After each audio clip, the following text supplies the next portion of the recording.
I've always had a pretty good bullshit meter, and I call people on it. Yeah, I know same that here. my wife had uh, she has a business where we come over for cocktails every once in a while, and sometimes there's like 16, 20, and sometimes there's this one time we had just one, and this woman was talking, and she was giving the sad story, and I looked at her and I said, like, I don't think you're telling the truth. Oh my God, that is so mean. Okay, and, what'd and you say? she was shocked. I, Obviously, re- I nobody does that normally. I like yeah, it. I said I don't think you're telling the truth. And she thought about it for a second, and she said, "You're right. I'm not." So I said, "So let's tell us the truth." Wow. And so it's and quite frankly, Sam, it comes out of my mouth when I hear it the first time when it comes out of my mouth. When I say shit like that, I don't even think there's no Same like here. filter. I don't even think It's I so don't even think fast. about. Yeah, it's just like, okay, how'd that come out? Same here. I so can't let somebody like talk about something that they're lying about there. I derail that train.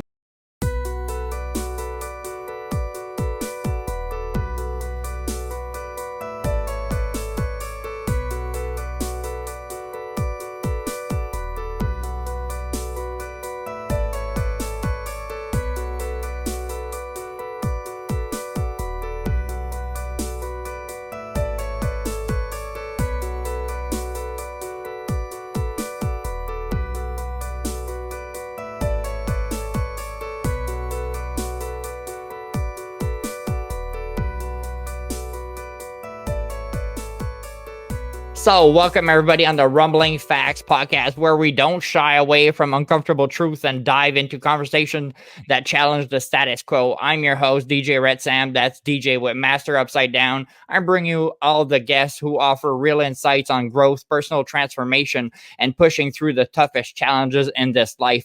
Whether you're in relationships, career, or personal battles, we get into the facts that matter, people. Today is the 47th episode of the podcast. We have an exceptional guest with a story that goes beyond what most of us could imagine.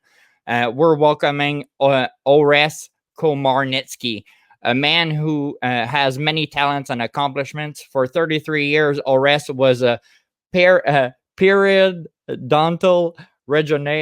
regenerative surgeon, and he was one of the first in Phoenix to use the platelet-rich plasma (PRP) for regenerative procedures starting in the early 2000s. His work in this field helped pioneer advancement in the regenerative medicine, and his expertise in surgery made him one of the leaders in this field.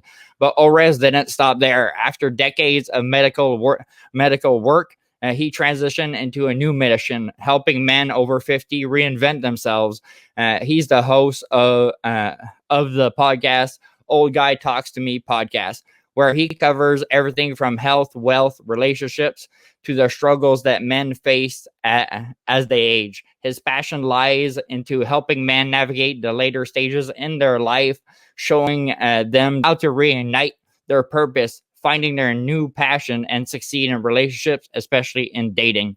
In today's episode, we're going to explore how Orest made such a dramatic shift from the medicine to helping men thrive for so many years. Welcome to the podcast, Orest Komarnyckyj. Thank you, Sam. Thanks for that. You said you had a very distinguished guest. I was wondering whether somebody else was showing up. Can you tell us a bit about your upbringing and your experiences that shaped who you are today? My God, this sounds like fucking therapy. Uh, shit. I was born in Chicago. When I was 8, we moved to Phoenix, Arizona, which was a culture shock because I lived in a neighborhood that was uh, everybody spoke Ukrainian. My parents immigrated to the United States at the end of World War II. And when I moved to Phoenix, uh, that was about as basically very, very, how to say, preppy. That was a preppy neighborhood. I was used to seeing women in babushkas. There were no babushkas in Phoenix, Arizona in 1960. So I went there, grew up there, went to a all boys Jesuit high school. I went to college, spent a couple of years um, bartending, uh, and realized that that wasn't what I wanted to do for the rest of my life. Sometimes people get stuck in those kind of jobs because they're Yeah. so comfortable. And so then I went to dental school and practiced dentistry for a couple of years, and then did a residency in periodontics. Practiced that for 33 years up until about 2018 Wow. when I left it, and we moved to Las Vegas from Phoenix. And I was kind of trying to figure out what I'm going to do with the next stage of my life. And I decided to get into men's life coaching, and it's an interesting situation. Um, Basically, what I do is that I guide men to have more intimacy and have more energy and look and feel younger. And that's one of the things that I'm really big at. I'm usually dealing with financially successful men who've Okay. paid a price. Yeah. And a lot of times people pay a price for their financial success, and consequently, they they're really in a miserable place. Yeah, because I realized that a lot of people that are in a relationship, long-term relationship, are not really happy. Yeah, it's an interesting statistic I was reading in a book, and this actually really just startled me. Is that in couples over 50, the majority of divorces are initiated by the woman. Exactly. 80% of them. Yeah, and you normally you'd think that, oh, that's just a guy, he's going to go get a trophy wife. He's going to Hmm. trade in his older model and get a trophy wife, and that's not the case. Nope. That is not the case at all. And consequently, what happens is that couples they get estranged over time, and it doesn't happen like it rarely. I mean, unless there's an affair or something like that, Yeah. or an abusive relationship. It's something that happens really slowly over time, and usually when it shows up is when the kids go off to college or leave the house, Yeah. That's and so then true. all of a sudden they're just sitting there and just looking at each other like, well, who the hell are you? Wow. Yeah. And I don't like you anymore either, and you're not being very nice to me. That's exactly what happened to my mother. Like, my mom kicked me out at 19, and I always told my mother, like, you deserve a better dude than this and everything. Well, she didn't believe me. And I had two brothers that are the sons of the father of my stepfather, and when they left after school and it was done, and she was alone at home, she was like, "I hello, I'm here," and like for her, she was a mother all her life, so she wasn't analyzing the relationship. Well, right then and there's no more kids in the house, and for the first time in 31 years, my mom was a woman looking for having woman stuff, get like attention, love, and stuff, and she had none of it. So she was like, "What the hell?" So when the kids are in the house, often the concentration is so on the kids and being a parent that you don't work on that relationship that much. So I can so relate to that. My mother lived exactly what you just said. So she ended up getting divorced, I gather. Well, yeah, they weren't married, but yeah, they separated after 31 years, like 3 years ago. Okay, yeah. Did she remodel herself? What do you mean by that? Well, a lot of times, and the book that I was reading this is, I don't know if you know who Dan Sullivan is. He's a big marketing guy. He actually sold his company for a few $100 million to Russell Brunson.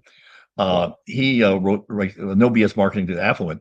And what he says is that, and that's where I heard the statistics about the divorce thing with women Yeah. over 50, um, is that that's a prime target for people to sell services to: plastic surgeons, dental work, fitness, clothes, all sorts of stuff. So because a lot of times that woman is actually doing a remodel before she enters the dating space again. Hmm. Well, meanwhile, what my mom did is she went back to the gym back for it had been a while, and she met the guy she's with now quite fast. Like the stuff wasn't really ended yet, and like to the highest degree, like meaning like she wasn't moved from the home yet and everything, but she met another person that treats her right. Like I never seen my stepfather call my mom baby or anything like that in my life. First time I met this new dude there, he called my mom at least 5 nicknames in 3 hours, and I was like, "This is so cute! Finally, somebody that just treats my mom well." So I think she's with a good person now. It's just sometimes so hard for the person to see when you're so in that career and a child when you're a parent at the same time and everything. So I that is for sure. Yeah.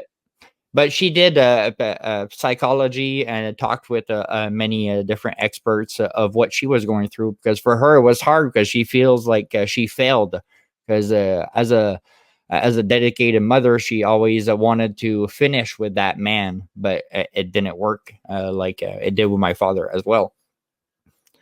Yeah. It's kind of a interesting thing because many things happen to older men that they lose their Their passion flame. for life. Yeah. Yeah. And so, and that's not uncommon. And that's one of the things I coach men on. And it's important to keep things fun. Yeah. You keep And that spice up. oh yeah, yeah. Guys need to be in the hunt all the time. Absolutely. It's good for you. It's good for you to flirt. It's good for you to be in the hunt. Those kind of things are really important for a guy and the relationship, actually for the woman too, because she needs to feel wanted. And if she doesn't feel wanted, it's a it's not it can end up in bad places. I had a man who he wasn't feeling particularly. He was getting older and he was losing his energy, and he was telling me that he was in a no sex marriage, but his wife was fucking the pool boy. So she was not in a no sex marriage. She just wasn't having sex with him. Yeah, that's never good. That's why you need to keep that girl on edge at all times. Keep that spice up. Make sure that smile is always on her face. Make her feel like she's always secure and that you're going to be there for her. But I realize that a lot of guys become nonchalant after a while. Like, don't Yeah. really give that much to that person at home. It's just like, oh, she's there to stay. That's not how it works. A relationship is, you got to work on it every single day, people. You can't just slack on that shit, or else you're gonna have Yeah. a big bomb at the end, her fucking the pool dude. Yeah. Yeah. Yeah. And you're going to end up living someplace a lot smaller than you're used to, with half your stuff gone. And Yeah. that's usually that's what ends up. You know what? One of the things, one of the major reasons men lose their spark is low testosterone. Yep. That's a huge problem, and it comes from two areas. One is that your testosterone generally goes down as you get older, but a man 60 years old today has about 18% less testosterone than a man 60 years 20 years ago. Yeah. Okay. And so that is like, I mean, testosterone is just a major, and I'm not a physician, and blah blah blah, consult with the appropriate person before you take anything. And you're responsible for your own shit. Uh, but that is really, testosterone is a major antidepressant for men. It's huge. It's huge. I know it. I've been on testosterone for over 25 years, Okay. and way before it ever became popular. And I don't know what it's like in Canada, but we got all sorts of what they call T-mills now, and they sell testosterone, then they sell you a whole bunch of other shit that you don't need. I've been on only testosterone for most of the last 25 plus years, and it makes a huge difference in my life and the quality of my life, and what I do in the gym. People come up to me and go like, "How old are you?" Like, and my attitude, and I'm in the middle of a body uh, remodeling. First, I'm doing the demolition, and then I'm going to start working on putting some more muscle on. That's one of the things. That's one of my goals. One of my goals for 2025. But first, I have to lose a bunch of weight, and so it's easier for me to put muscle on, because I haven't figured out how. I know there's ways to do it. I just haven't figured out how to do the lose weight, lose fat, and put muscle on at the same time. So I'm sure that testosterone has such a big impact, and why is that? Is because, like, just an example in UFC, and we're gonna talk about UFC a bit later there, but in UFC, like, they test the testosterone level of each person before a fight, because this is how much it impacts everything. So they're like, you gotta have that limit, you can't go over. So that's why having your good testosterone is very, very fucking yeah, important, people. yeah. They're very particular about that in the UFC. Yeah. I know that those guys are tested almost all the time. Yep. I don't know if this is true, but somebody told me that they have to be available for a test within 4 hours anywhere in the world. Wow. That is crazy. That is Yeah. crazy. So Well, you can't even, yeah. The thing is that you can go off somewhere and yeah. use a bunch of testosterone to put on a bunch of muscle, and then come back and have your levels be down. But you've already done that. Mm-hmm. Was there a pivotal moment in your life that sparked the passion to, okay, let's help men. Let's go help men, and especially like older men. Was there like a moment that you were like, oh, damn, I need to help these dudes? It was suggested to me by a person that I should do this. And I had the opportunity to visit with this person for a number of times, and I've been through a lot of coaching programs myself, and I just, a lot of times, going through them gives you an idea of what people need, Mm-hmm. and so that's really the big thing. I mean, I did Tony Robbins, I did a few other things. I do this other thing right now called Wake Up Warrior, which is really kind of badass. You can't. Uh, it's very tough. It's tough in there because if you get caught lying, you pay a big price. You pay Okay. a big you pay a big price in public, Hmm. because it's not it's not tolerated, and uh, and nobody's there interested about your feelings. No one gives a fuck about your feelings in my coaching program. I So don't they give a fuck push. about people. So they I push don't give a yeah. accountability to the highest degree. Oh, yeah. There you I go. mean, the whole thing, what I'm interested in is in results. Exactly. And if you when you get the results, then you should have the feelings that you earned by getting those results. But I really don't care that you're feeling down. There are lots of days in the week that I don't want to go to the gym to work out. Hmm. There are days I just don't want to, and I still do. And so, you got sometimes you got to struggle through it. I'd say about maybe, I don't know, maybe half the time I don't want to go to gym. For sure. Uh, but then there's other times I enjoy it. And there's also times that, like 2 weeks ago, I'm working my way back up to 100-pound dumbbells in bench press. And 2 weeks ago, I did 3 sets of 12 at 70. It felt really good, really easy. And last week, Friday, I just struggled to get 3 sets of 8. Wow. And then some days, like I said, some days you're on fire and some days you're not, and you just kind of live with it, but you just keep on making progress and keep on going in. It's an important thing, and that's really actually an important thing too for guys as they get older, because I run into a lot of guys that do a lot of running or Hmm. biking, and you have to do resistance training. It's absolutely essential, for a number of reasons. Well, and one of them is bone density. The only way to when you lift, Hmm. your bone density goes up tremendously. Okay. And the statistic is that, if after the age of 65 you break a hip, your life expectancy is 2 years. Wow.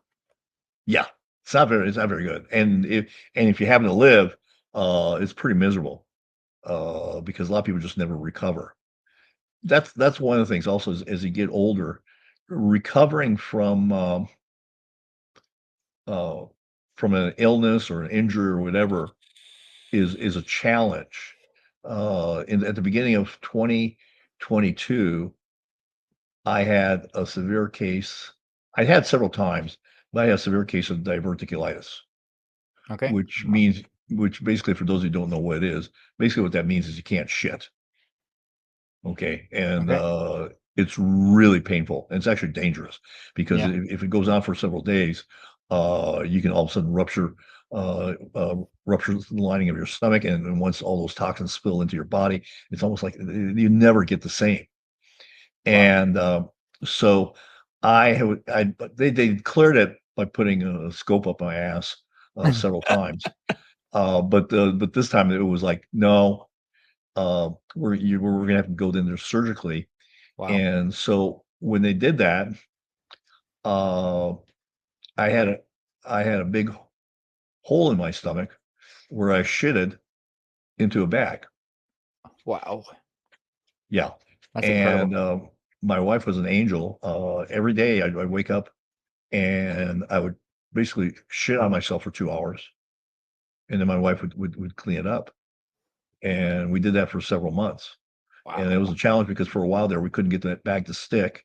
And it was really painful because it kind of, it gets the skin gets real tender, Hmm. blah blah blah. It just really affects the quality of your life. And And mentally as well, probably. oh Should. yeah, yeah. Oh man, Oh my goodness. absolutely, physically and mentally. And I was taking all sorts of other drugs too for my back. I had really bad neck and back pain, and so I was taking all sorts of drugs that really disoriented me. And so it was an interesting phenomenon. And one of the things I really was focused on was that, and you see this fairly often. You see a guy who's older, 60, 70, who's going to the gym and he's doing really well, blah blah blah, and he vanishes for a while, and then he comes back, and he's a shadow of who he used to be. And that was one of the things that I really focused in on, about not letting that happen to me.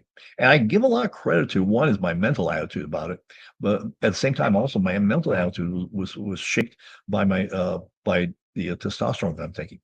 And also the testosterone helps you heal. I mean, when they did they reconnected me about 6 months after they did the initial thing, and they reconnected basically my ass to my stomach, Yeah.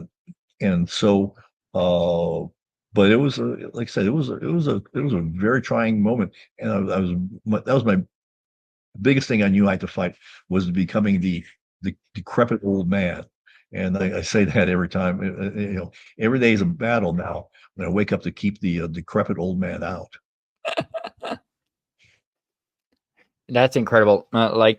My goodness, I had one of my friends that she's a girl. She was so skinny, like fragile, like because she never worked physically in her life.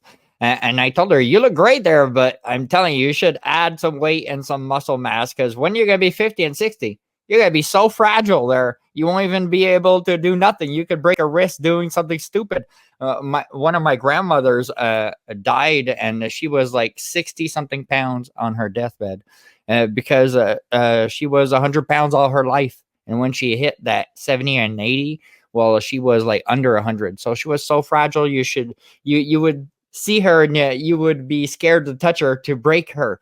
And Sure. because of that, health problems just wrap one after another. Bang this, bang that, bang. Like you don't want to be that person because life is already hard like this, people. You don't want to add yourself some crap at the later of your life when at the later of your life you normally want to relax at a certain point. Well, if you're fragile, you're gonna probably pay for it. Absolutely, absolutely, yeah. It's an interesting phenomenon, but it you things and deterioration takes a while. Hmm. You don't get fat in a year. Exactly. Okay, it's usually 5 pounds at a time Hmm. over 10 years. The next thing you know, you don't recognize yourself. You got big ass man boobs, dad bod. So So it's a lot of this stuff happens slowly over time, and you accommodate to it. That's the biggest thing is you accommodate to it. The same is true with low testosterone. People don't have low testosterone all of a sudden. It Hmm. happens slowly over a period of time. It starts at about in your 30s, and then gradually, and you accommodate to it. You don't really notice it at the very beginning, but then you start kind of like at 50, you're going like, wow, I'm feeling really shitty, Hmm. and stuff like that. The real challenge also is that Sam, is that there's also another issue going on with young men. Is that a lot of doctors I've interviewed on my podcast about testosterone optimization have told me that they're seeing men in their 20s coming in with lower baseline values than men in their 50s and 60s. Wow.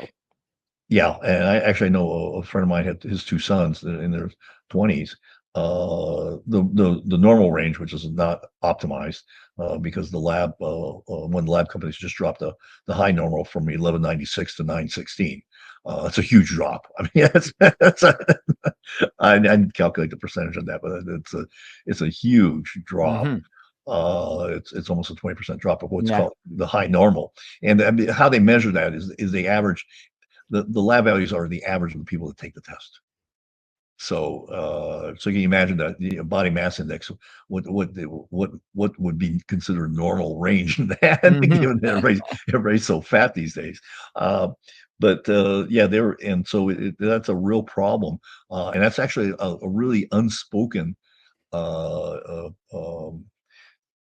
issue in the world, because most physicians, most primary care physicians would never even think about testing a 20-year-old for their testosterone values.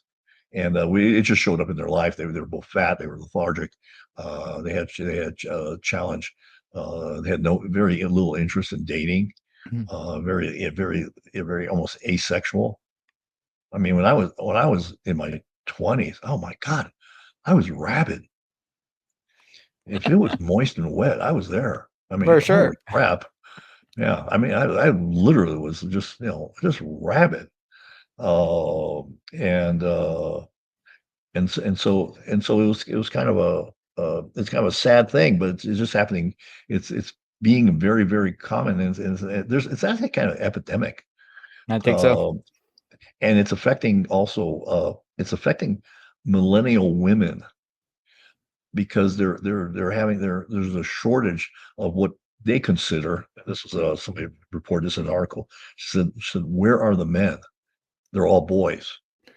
Well, it's And the same, the opposite side. Where are the feminine women? They're gone because it's independent. Oh, get my bag. I don't need a man. So it's the both sides. They made men yeah, be more feminine and be less masculine, and they made every yeah. girl in the world independent. It's crazy. Well, I think the thing on the woman's side, they're actually, it's changing a little bit, and it's kind of funny because I mean, it probably won't come to anybody's support anybody as a surprise here that I'm a big Trump supporter, and Same here. so I don't believe in shit like masculine toxicity and that kind of crap. I think it's all bullshit. Same here. Because I know too many people that are both men and women that have toxic personalities. Hmm. A man is with toxic personality is an asshole, and a woman with a toxic personality is a bitch. Hmm. And it's just that simple. That's it. Yeah, and the caricatures that people talk about masculine toxicity are just that. They're like figments of imagination that people have. They make Hmm. up this person that doesn't really exist in the world. They're usually unicorns, Yep. and when your power goes down at 2 o'clock in the morning, and then, in your case it'd be a blizzard or a rainstorm or whatever. um Not that there aren't women not that there aren't women to do this job, but you're probably looking for somebody who you would consider a toxic male to go out there and fix that shit. Exactly. Yeah, and probably when he bends over, you can probably see the crack in his ass, his pants, Hmm. and tool belt pushes everything down. So um, the they say that bad things happen when there are no strong men. I Hmm. think that's true. Yeah, shit will go down if the strong men are not there when shit goes down for real. or don't step in. Yeah. What are the most common misconceptions that men over 50 have about dating? I think that's kind of an interesting question. Um, I think it's kind of an individual thing. Some don't have confidence, and others do. Um, some have. It depends on where you are on the testosterone spectrum, Mm. and some people are just looking for a roommate for company, and others are more interested in a total relationship. And so I think a lot of guys are in that range. I think the other thing that people kind of worry about is like, oh, she's out for my money. There's a lot of women that don't need your fucking money. Hmm. Believe me. Now, if you're 75, and actually I have a friend who does this, but he's pretty smart. He's a really clever guy, but he's usually dating someone in their late 20s, early 30s, and God bless him. But it's pretty funny. It is pretty funny, and he shows up. We have a party, and he shows up with his date, and all the other women are kind of going like, giving her the evil eye, and all that stuff. And I'm like, okay, it floats his boat. And he's a good guy. I mean, he's a good man. He's a great father to his two daughters. So I, and very giving and stuff. But it's just kind of, that's his particular poison that he likes. It's not bad poison. At least he knows that there's some girls that are there for the money. When you know in advance and you know she's chilling with you for it, it's all good. At least you know, but you need to know it. Well, he's not an ugly guy, but he's not a particularly good looking guy, and Yeah, yeah, that's his bait. yeah. That's it. There you go. You gotta use it. Yeah. That's his bait, and he's done very very well in his life, and I remember a friend of mine, he was doing a program, and he walked up to this guy, he was sitting in the audience with him, and this guy was just uglier than shit. And he was sitting with this really beautiful woman. And my friend goes like, and my friend was doing a lecture, and he goes like, "Is this your wife?" And he goes, "Yeah." And he goes like, "You must be making a shitload of money for her to be attracted to Oh damn. you." And it was true. Yeah. Probably true. Uh, do you feel that society overlooks men in 50, and how can these men reclaim their relevance? Um, do shit. And I'm not talking about going play golf. Do shit. I'm very active. Same. This guy's trying to get together with me for a meeting tomorrow, and I'm looking at my schedule. I'm going like, first of all, I'm not sure I need to tell him that I'm not going to do some of the stuff he wants me to do. I'm doing some of the stuff, but there's other stuff that I'm not doing. I'm not going to be going to a bunch of fucking meetings with him. I'm not going to be doing this. I mean, fuck no, I don't have time to do that. Hmm. I got too much stuff on my plate that keeps me active Hmm. in business. One of the worst things that a man can do is retire. Mm. Uh, we knew a guy who had a 8-figure exit from his business, and the first number was not a one. I don't know what it was, but it was not a one. And he he played golf every day, and he was the most miserable motherfucker. As a matter of fact, after a while, we just stopped hanging with him because he was so miserable. It's contagious. People that are miserable are contagious. Oh yeah. That's the other thing is to be very careful about who you hang with. I have a Thursday afternoons, early evening. I have a men's cigar group, and we're very particular about who we let in. We're very particular about who we let in. And I actually told one guy I don't want him in the group. What are the recommendations of this group? Well, I don't know if it's a recommendation. I mean, some days we solve the world's problems, and other times we just talk trash. But I mean, Uh, what lets a guy go in and what doesn't? you have to bring something of value. You have to be unique.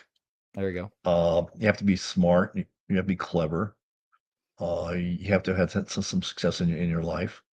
And most of the guys in there are in their 50s, 60s, and 70s.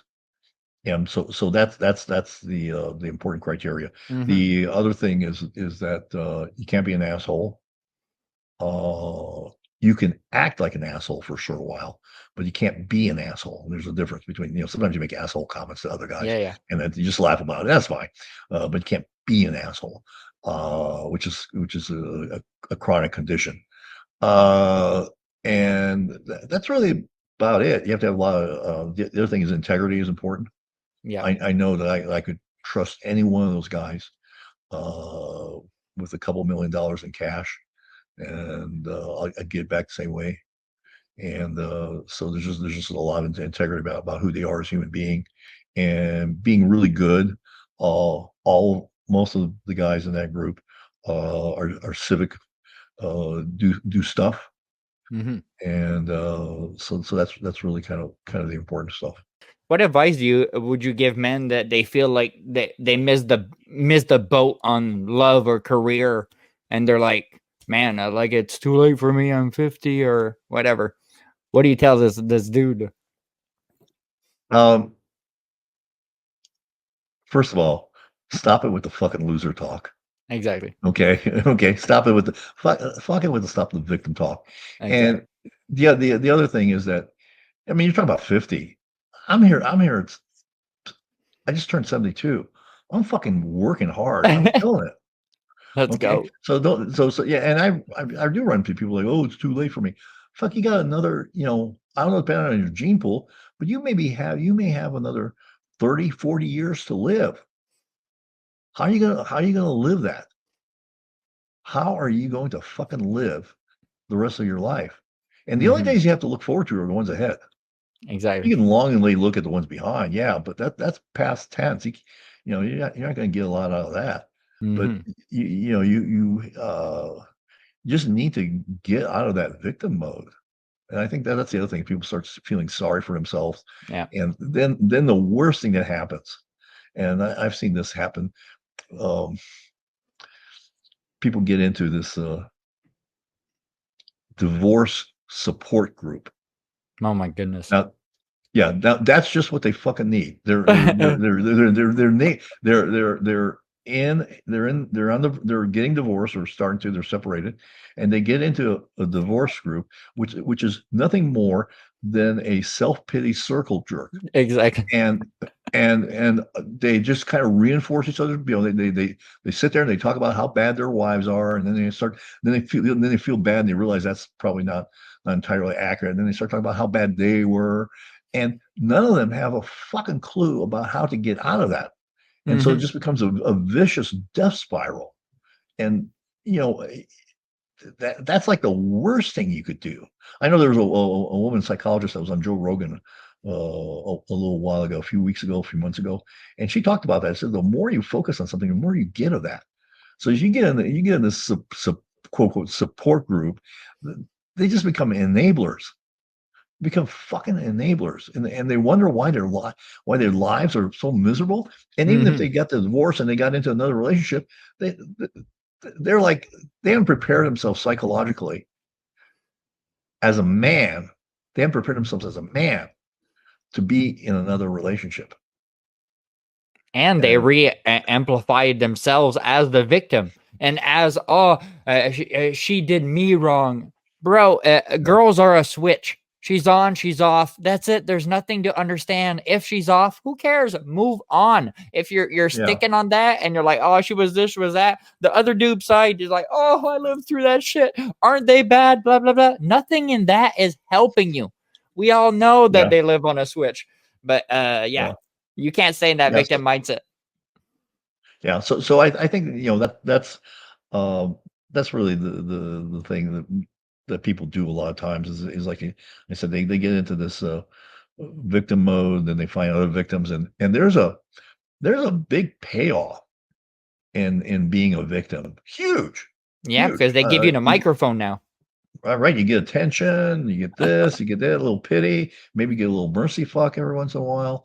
All of that. And it's not good for you. It's Mhm. horrible for you because you are stuck in this situation where you think you can't direct the course and direction of your life. Oh yeah, the stuff shows up all the fucking time that you can't control. Yeah, that's Yeah, part of yeah. life, but you can control how you react to it. And sometimes sometimes the worst things that happen to you turn out to be really good for you at the end once you get out on the other side of it. Yep. So it's kind of a an interesting phenomenon. But yeah, playing victims, and then there's also the and I love this term, the cry bully. And they try to beat you up with their victimhood. And they're very, a lot of times they're very aggressive. Like I've seen this on sometimes I go like, girl, no, you're not a victim. You're a cry bully. You beat people up with your victim status, but you're Hmm. not really a victim. You're not in the truest form. You're not in the truest form of victim. Hmm. Uh, pe- People there, sometimes something happens to you and you just want to blame the world instead of blaming yourself of why you put yourself in that fucking situation, and they don't take accountability. Yeah, yeah, yeah. And I wish I could say none of us are 100% on that. And yeah, every once in a while something happens. I want to mope for a while. Hmm. But my wife and I have this rule about we have moping limits. It may be the evening, it may be 24 hours, it may be on rare occasions it'll be like a whole weekend, but then we move on. Nice. So we don't. At least like that, there's an ending to Yeah, the sadness or whatever. Yeah. and sometimes you need to whine a little bit. Sometimes it's I don't know if it's therapeutic, but sometimes it's just like fuck, just they're like, but then you move on. You move on to a solution very Hmm. quickly because the magic is in the solution, not in the whining. Exactly. Why? And after pain, there's always success. It's just that if you're just staying in your moment, and you're like, oh, this I'm so sad like this, I'm doomed to stay here. You're never doomed because you're holding the steering wheel, you fucking bastard. Like you choose the direction of the boat where it's going. If you're gonna take things emotional or not.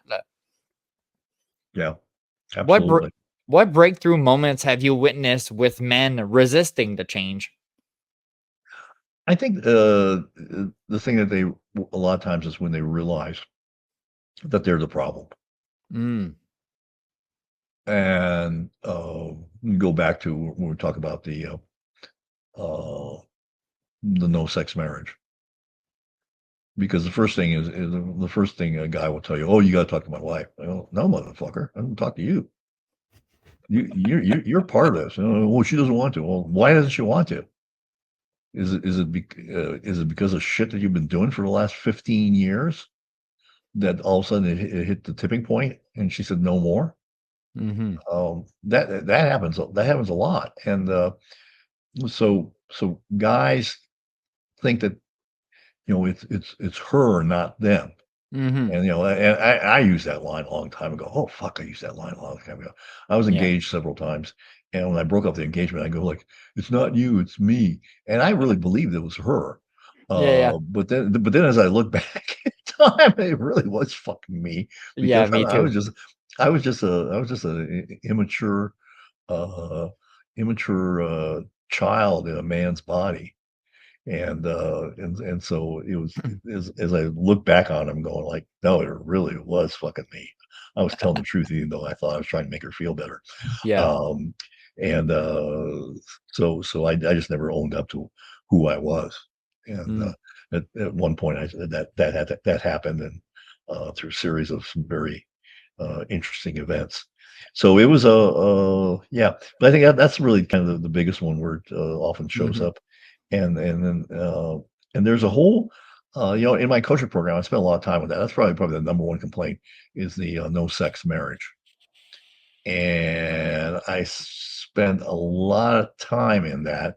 There's a buildup to get to that point because you have to lay a foundation. You just don't start there. You have to lay a foundation before you get to the last module. You'll laugh. It's called "How to Get Laid More Frequently Without Begging." And it's it's a it's important, but you have to. before you even get to that point, there's several things that are really important, and this is kind of what my coaching program is about. The first part is that most men cannot, and this is true for women too, cannot identify with specificity and clarity what they want. Exactly. Okay, and when I say specificity, clarity, it needs to have a number to it. Okay, it has to be measurable. Well, I want to Mm. feel good. Well, what the fuck does that mean? I can make you feel good in about 60 seconds. It's very easy. You just go and you go to the dispensary, buy some weed, and do a blunt, and you're going to feel good. Guaranteed. You're going to be hungry and you're going to be good. You're going to be feel good, but that's not going to solve what's going on in your life. Yep. So most people need to be able to clarify uh, with specificity what they want. And then the next part is to figure out, well, why do I want that? And this is, I know everyone talks about Simon Sinek and he says, start with why. Well, he's got it all fucking wrong. You start with what? Because when you say why, when you go, why what? I mean, but my comment to doing this in this order is if you can't, once you establish what you believe is your what, if you can't come up with a good enough why, you have the wrong what. Mm. I like that. Okay. Okay. So the and usually that wrong what falls into shit that I should be doing. Okay. I should be drinking less alcohol. Well, maybe I don't want to. Maybe I enjoy it. But being should is the danger word because that's when you start getting away your power over what you want to be and what you want your life to be. And then Mm. the last thing is how. And the there's also people people go to seminars and they go like how. Well, if you don't know what, if you don't know why, well, you're never going to end up with the right how. You're just going to Yeah. be doing shit Yeah. You shouldn't get all the how if you don't know your what. Yeah, exactly. And so, and the how, more likely than not, it's going to change because you're running into shit that you didn't anticipate along the journey to get to to get your what. Mm-hmm. The other thing we spend a great deal of time talking about is tapping into the power of pain and fear.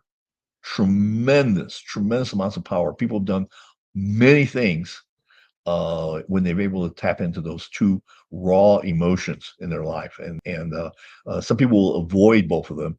And my comment is tap into them. There's Mm-hmm. there's a tremendous amount of energy that's available with those very raw emotions. Absolutely. The other thing that we talk about in my coaching program is the relationship that you have with yourself. If you don't have a good, and I've been there, I've been in this place where I did not have a very good relationship with myself. If you don't have a good relationship with yourself, you can't have a good relationship with anyone else in the world. It's not possible. Mm-hmm.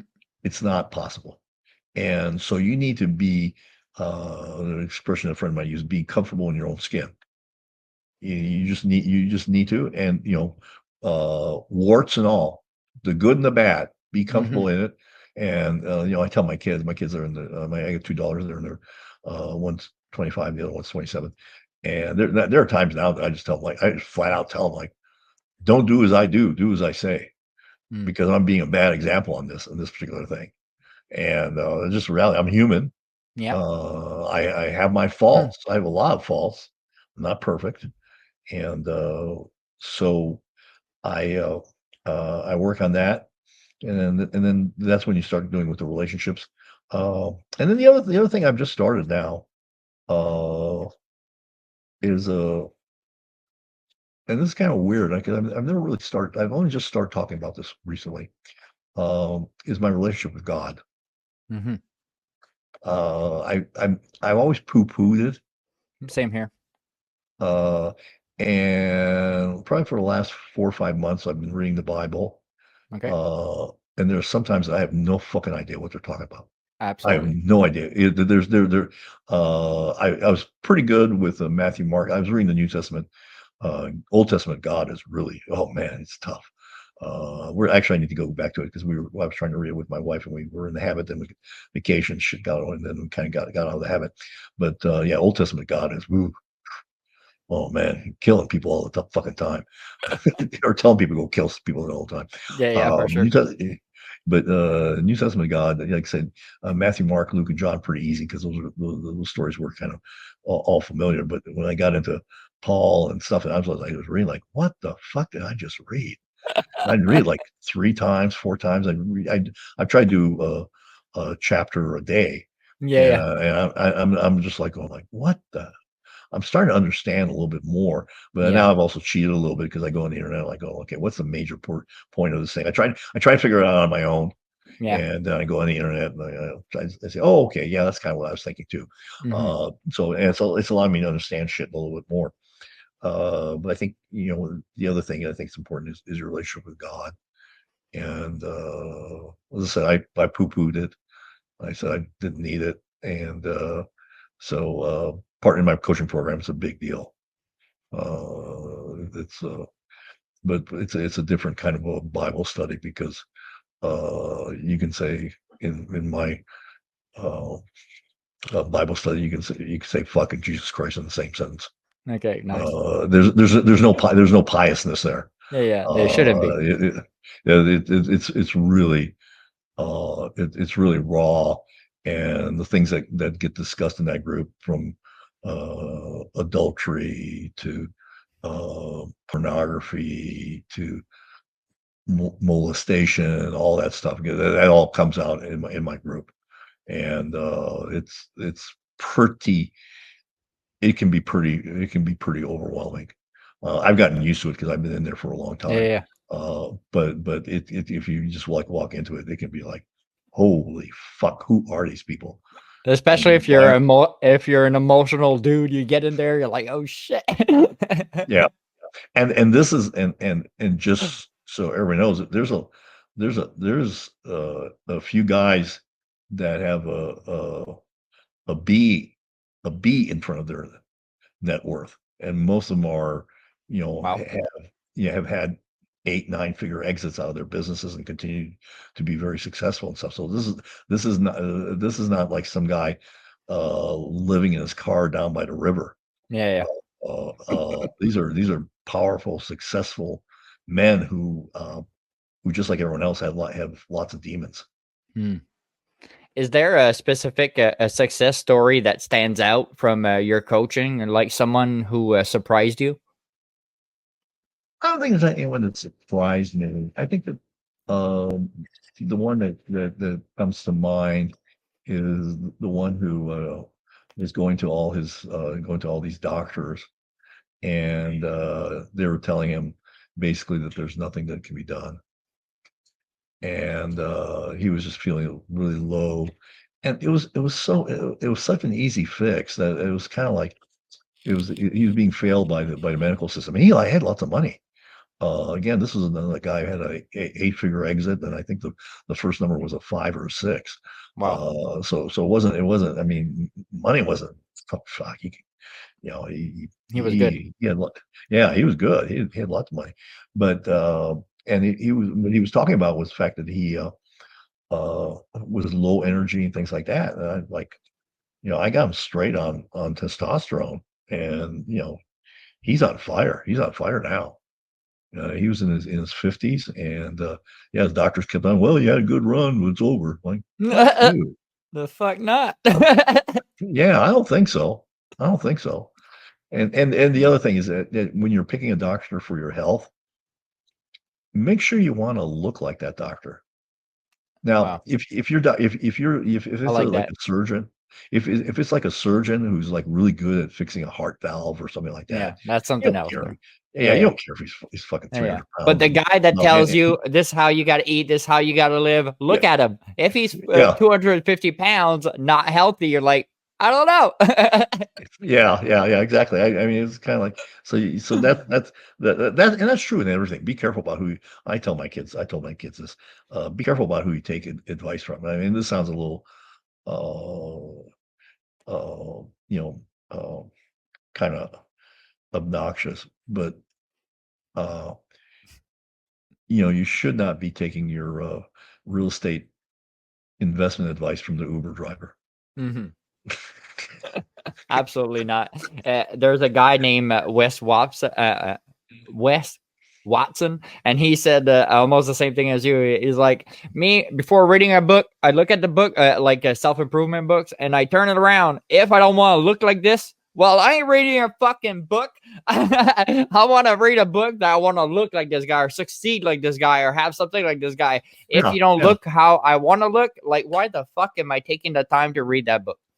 yeah. It's kind of like we in my coaching group. It's like, don't you dare give advice on shit that you haven't gone through. Yeah, Exactly. yeah, if you don't have kids, don't you dare give fucking advice Mhm. on how to raise kids. Mhm. It's like you don't even know. You can study all the fucking theory you want, Exactly. but you have no You have idea. no clue. Yeah, you have no clue, and that's true with a lot of things. Now, it doesn't mean you have to, the cancer doctor does not have to have cancer to be able to treat you for cancer. Yeah, for Uh, sure. but but but there's a lot of things that people uh, give advice on. Yep. We went to Fiji to Tony Robbins' retreat there. This is when we had more money than sense because we went to travel halfway around the world so we could go and basically fast for 7 days. Fucking Wow. why would I go to fucking Fiji to fast? But there was a woman who was writing a book on raising a kid, and she'd only been a mother for 2 years, but she was going to really tell everyone how to raise a kid.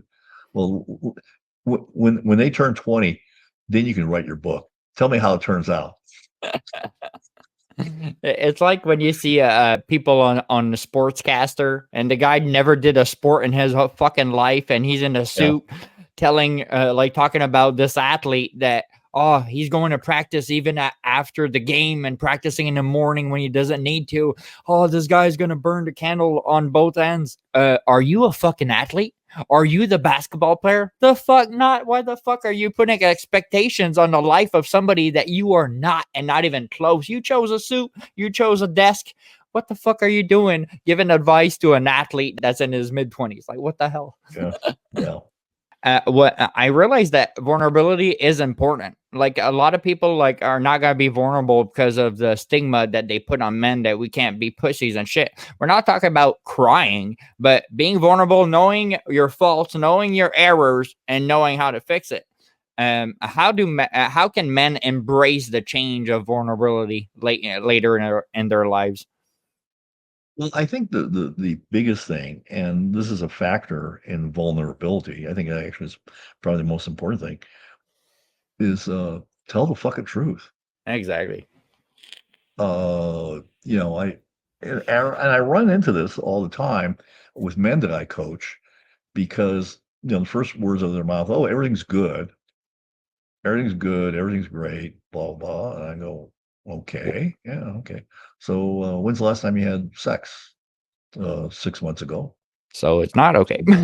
So so you consider that good? Well, no. And then usually that's like, okay, you catch them in a lie, and then Yeah, you start checkmate. unraveling. You try start unraveling that. And I'm like, okay, okay, and quite frankly, Sam, I have conversations with men that they would never have with anyone else, Hmm. including most of the time with their wife. Because what happens really is really kind of funny.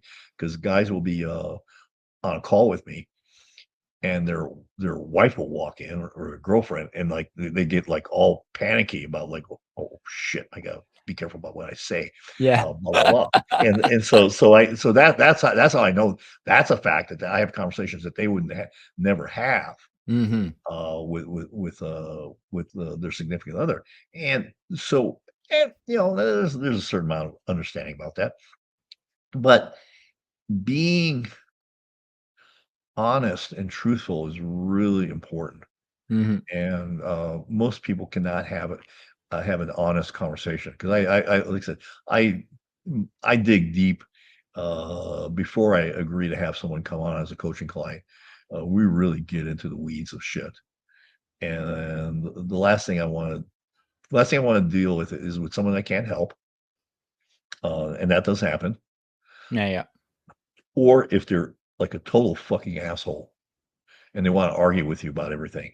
Mhm. I am not here to argue with you. Yeah, I'm yeah. here to coach you. I don't want to fucking debate you. I can explain why we need to do certain things in a certain way, but I'm not interested in a fucking debate because I'm here to help you, and me debating you is not going to get us there. Mhm. And the more resistance you put up, the less likelihood that you're going to have a successful result. That doesn't mean you accept things at face value. I'm not Mhm. I'm not talking about that, or just kind of go blindly. But some people are just argumentative assholes, and it's just like if I get a sense of that, like I had a guy I cut off, like, most of the time I'm pretty good, but this one guy, it was like I was 10 minutes into the conversation with him. I'm going like, dude, I'm gonna put a stop to this right now. We will never work together. Yeah, yeah. And quite frankly, one of the reasons is that and I told the guy, he was like total shock. Because of how argumentative Mhm. you are unlikable. And that's why you're having all the fucking problems in your life. When you start understanding that you can't be so fucking argumentative, call me back. Mhm. But we're done. I'm done here. I'm done. And if I get a sense of that, I've actually, I've always had a pretty good bullshit meter. And I call people on it. Yeah, I know same that here. my wife had uh, she has a business where we come over for cocktails every once in a while, and sometimes there's like 16, 20, and sometimes there's this one time we had just one, and this woman was talking, and she was giving the sad story, and I looked at her and I said, like, I don't think you're telling the truth. Oh my god, that is so me. Okay, and what'd and you say? she was shocked. I, Obviously, re- I nobody does that normally. I like yeah, it. I said I don't think you're telling the truth. And she thought about it for a second, and she said, "You're right. I'm not." So I said, "So let's tell us the truth." Wow. And so it's and quite frankly, Sam, it comes out of my mouth when I hear it the first time when it comes out of my when I say shit like that. I don't even think there's no Same like here. filter. I don't even think It's so think fast. about. Yeah, it's just like, okay, how'd that come from? Same here. I so can't let somebody like talk about something that they're lying about there. I derail that train at the fraction of a second that I hear it coming. I'm gonna get you off your rails fast. Oh my god, I can't take bullshit. And when I hear somebody just talking about fucking bullshit when I'm transparent to the highest degree in my life, well, I'm gonna derail your train. And being honest in life is so important, I find. And let's say somebody that goes to get your coaching and they can't even be honest with their problems with you and just blaming everything on everything else. You're like, how can I help a dude that he can't even be honest of telling me what needs to be said? But it's Yeah, like, what the fuck am I doing here wasting my time for a case that can't be solved? Like, yeah. Because uh, I mean, if you lie to me, you're probably lying to yourself. for That's the sure. biggest thing is you're lying to yourself. And we all do that to a certain extent. I mean, that's just human nature. I mean, like I said, we aren't all perfect, and so you know, I y- but at some point you got to admit the reality of things. How can men over 50 overcome the fear of rejection and the failure in their relationships? Because I know a lot of people in their 20s have that feeling. I'm quite sure when you get to those numbers, like in the 50s and over, I'm sure it's even more scarier. Well, I think it gets back to what I was talking about earlier: being comfortable in your own skin, Hmm. being both the good and the bad about you. And I think also, again, I'm going to go back to this thing again. Most men that are not comfortable in their own skin have low testosterone. Hmm.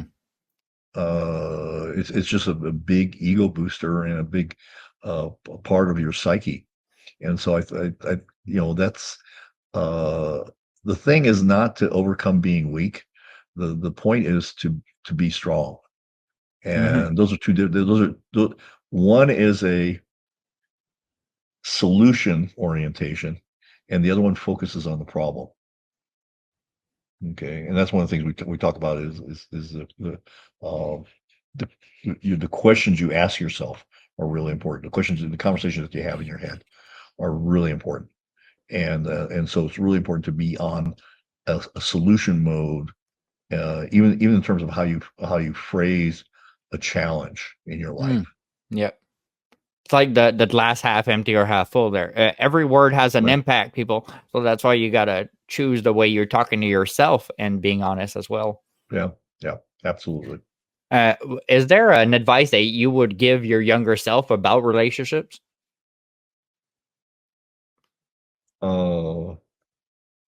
Grow fucking up. That is facts. Do men face pressure to conform to the traditional masculinity, and how can they break free from this shit? Well, I don't know what that means, and I don't know why you'd want to break free of masculinity, because that's what being a man means. I mean, Exactly. if you want to be some snowflake woke dude, then shit, go ahead. But your chances are greatly diminished that you're going to get laid, because it's not particularly appealing to women in a lot of different ways. Yeah. And you'll be stuck in you'll be stuck in the friend zone in a lot of A relationships. lot of girls, yeah. Because You if you're know? that too nice guy, you become that friend zone dude. That's what happens. Yeah. It's a it does happen, and I think it's kind of funny because women say like, "Oh, I want a nice guy," but they never date nice guys. Or they And never stay long with that nice guy. yeah, and it's not that they're looking for an asshole, Yeah, yeah. but There's a line right in yeah, between. they want they want a little edge. A lot of times people want a little edge to you. Yeah, they want to be kept on their feet, Yeah. like on their toes. I mean, um, how do you deal with men who are not being true to themselves in their relationship? Like, let's say you're doing a coaching and you see the guy that he's not being true. How are you gonna fucking deck him like right away? Well, I don't think it's again, it goes back to figuring out what they want. Mm. And it's okay with what you want, but you have to be very clear on it. And and if you start getting off a path of what you want, Get back on it. then that's an issue, and that's what a good coach should do. Should be able to help you stay on course to getting what you want. But I think the biggest thing is really getting clarity on what you want, because a lot of people are just walking ambiguities or generalities, I should say, walking in generalities, and those get you nowhere. Mm-hmm. You talked about earlier testosterone optimization. What is it exactly, and how like is it worth it for most men to go check that out? Well, I think it's absolutely. I think most men should be on testosterone. And And what is testosterone optimization? well, it's certainly. Uh, I hate to. I'm going to give a number, but it's a number that's different for everyone. Most guys seem to feel really good about at 1,200 in terms of a lab value. Okay. And so that seems to be kind of a now different people are going to be differently uh, Mm-hmm. react differently at different numbers, but it's really it's not treating to a number, it's actually treating to how you feel. Okay. And okay, so it's not again, most guys seem like it seems to be like about 1,200 is where they really like it. Hmm. And so, what does the optimization do? It's really just the analysis of your testosterone levels exactly. Well, yeah, basically you do lab tests and then you take it. Okay. You take it as an addition. So it's real important to have a good doctor that knows what to do with that. And do you decide how much testosterone they give you, or they decide what is needed? Most of the time, it's kind of done together. Okay. Uh, I, I and didn't know the dude had a call on that. they titrate you up to where you feel good. Okay.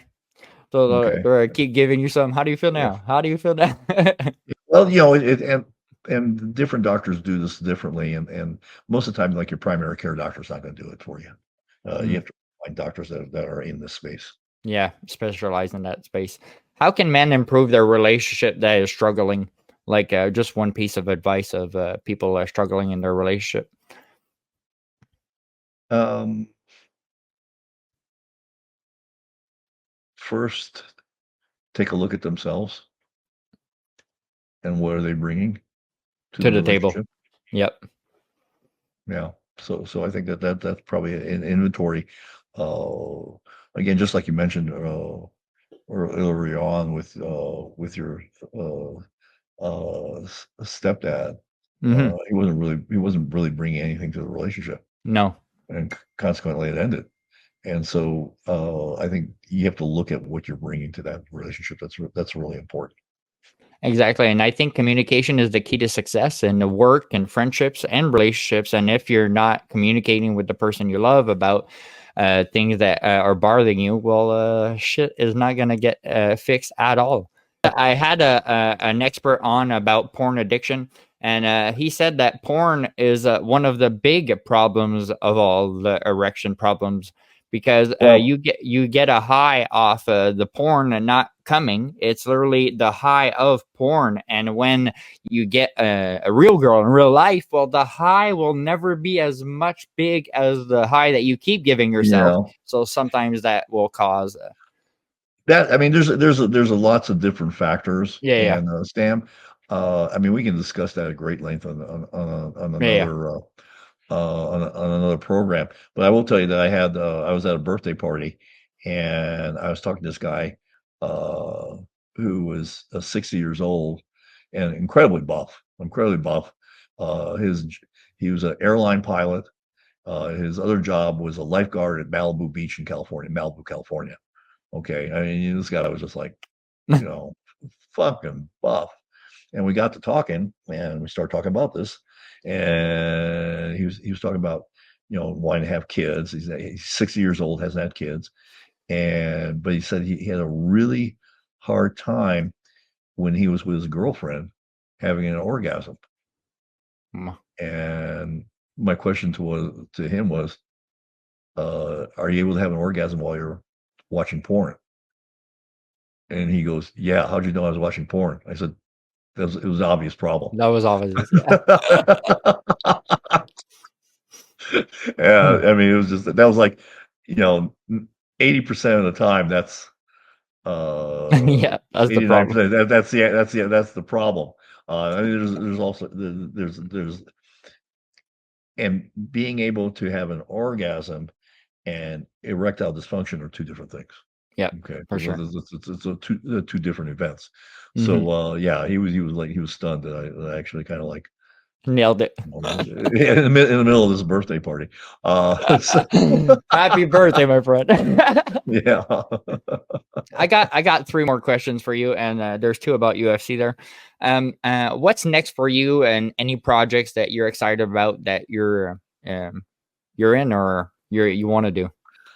I'm still very excited about I got, 2 things in terms of my coaching. I have the one-on-one coaching, where you can, uh, if you, want to, uh, get on that, then you can, reach out to me and go to, let me just take a look, make sure I get this down right here. Uh, Go to www dot thestandard.academy, and oh gosh, what's it? Oh god, I keep on forgetting this. Uh, Yeah, go to www.thestandard.academy / accountability call, and you can schedule a call with me. And then the other way that you can work with me is by going to www.thestandard.academy /results. And that's my those are two things. The first one I gave you is my online. I'm sorry. The first one I gave you is my one-on-one coaching program, Yep. and the other one is my 7-week on-demand video program with exercises. So obviously, there's two different price points on that, and sometimes you can do you start off with the online course, and then you move into the one-on-one coaching later on. But that's a good starting point. And so I saw that you're a fan of UFC. Me too. It's one of my favorite sport ever. When did you become a fan of UFC, and what do you appreciate so much about this sport? Gosh, I became a fan like a long time ago, like 2011, 2012, even when it was just in its infancy. I think what I like is the fact that it's really a one-on-one sport, Hmm.